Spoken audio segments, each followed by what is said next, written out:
नमस्कार, मैं दुलारे अंसारी और आप देख रहे भारत 36 नेशनल।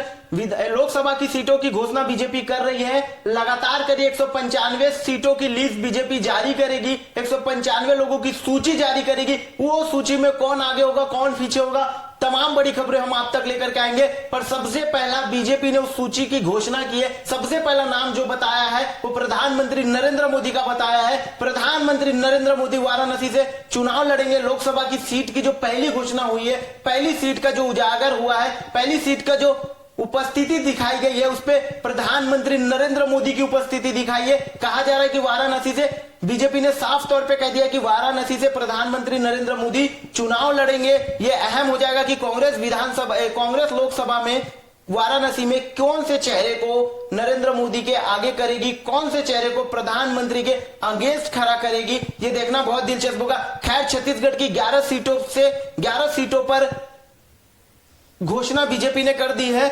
सूची की घोषणा कर दी। कहां से? कोरबा से सरोज पांडे का नाम सबसे बीजेपी ने साफ तौर पे स्पष्ट कर दिया है कि कोरबा से सरोज पांडे को टिकट बीजेपी से दिया गया है। रायपुर से बृजमोहन अग्रवाल का भी सीट फाइनल हो गया है। बृजमोहन अग्रवाल भी रायपुर से चुनाव लड़ेंगे।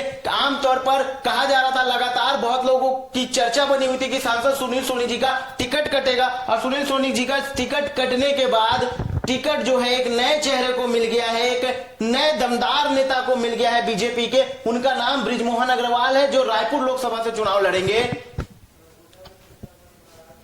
सरगुजा से बताया जा रहा है कि सरगुजा से चिंतामणि महाराज को टिकट दे दिया गया है।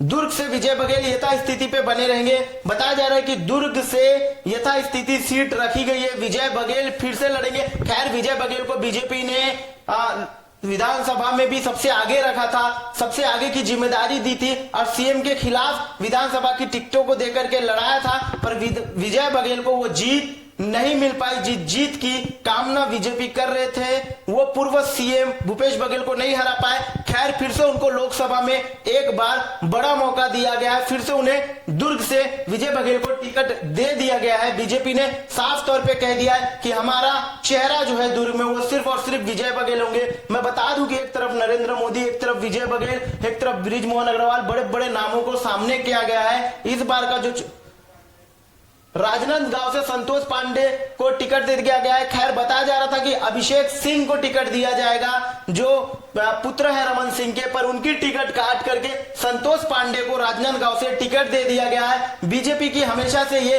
कार्य प्रणाली रही कि वो नए चेहरे को मौका देती है।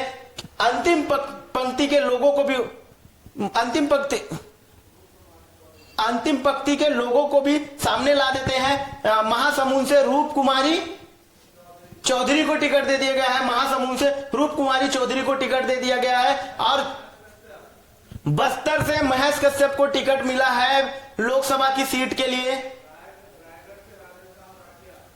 रायगढ़ से राधेश्याम राठिया को टिकट दे दिया गया है। और 11 सीटों की कांकेर से भोजराम नाग को टिकट दे दिया गया है। भोजराम नाग को टिकट दे दिया गया है।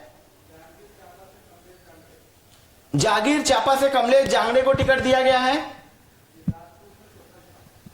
बिलासपुर से तोकन साहू को टिकट मिला है। ये खैर 11 सीटें छत्तीसगढ़ की जिसपे लोगों की नजर बनी हुई थी, वो 11 सीटों की घोषणा बीजेपी ने कर दी है। बीजेपी ने 11 सीटों की सूची जारी कर दी है, जिसमें सरोज पांडे, विजय बघेल, बृजमोहन अग्रवाल, बड़े नामों की घोषणा बीजेपी ने कर दी है। देखना अहम हो जाएगा कि बीजेपी इन 11 सीटों में कितनी सीटें जीत पाती है और इन 11 सीटों पर कांग्रेस कितने दमदार कैंडिडेट उतारती है, कितने दमदार कांग्रेस के उम्मीदवार उतरते हैं और कितनी दमदारी से दोनों पार्टियां चुनाव लड़ती है। खैर, पूरी भारत का जो नजर है इस बार लोकसभा की चुनाव में है, क्योंकि बीजेपी ने जो नारा है वो 400 पार का नारा दे दिया है। बीजेपी 400 पार करेगी या कांग्रेस अपनी स्थिति को मजबूत करेगी लोकसभा में, यह देखना बहुत दिलचस्प होगा इस बार के चुनाव में। इस बार का चुनाव आर पार का चुनाव है। इस बार की लड़ाई आर पार की लड़ाई है और ये आर पार की लड़ाई में कौन कितनी सीटें जीतता है। खैर, बीजेपी ने अभी पूरे सीटों की घोषणा नहीं कर रही है। बीजेपी महज 195 सीटों की घोषणा कर रही है, जिसमें 16 राज्य और 2 केंद्र शासित प्रदेश है। इन 18 प्रदेशों की घोषणा जो है वो लगभग बीजेपी कर रही है। बाकी सीटों को अभी भी बीजेपी रोक के रखेगी, बाकी राज्यों को रोक के रखेगी। अब देखना है हो जाएगा कि कांग्रेस किन सीटों पे किनको उतारती है और किन सीटों को कांग्रेस बचा कर रखती है, और कांग्रेस का कब तक लिस्ट जारी होगा ये भी एक बार अहम हो जाएगा। क्या कल परसों 1-2 दिन में कांग्रेस भी तत्काल रूप से लिस्ट को जारी करेगी ताकि चुनाव लड़ने वाले कैंडिडेट को ज्यादा से ज्यादा समय मिल सके, ज्यादा से ज्यादा अच्छी तैयारी कर सके, या उनको कम तैयारियों का समय मिलेगा, ये देखना अहम और बहुत दिलचस्प होगा। खैर, तमाम बड़ी खबरों के लिए देखना ना भूलिए भारत 36 नेशनल। मैं दुलार अंसारी, कैमरामैन सुमित के साथ रायपुर।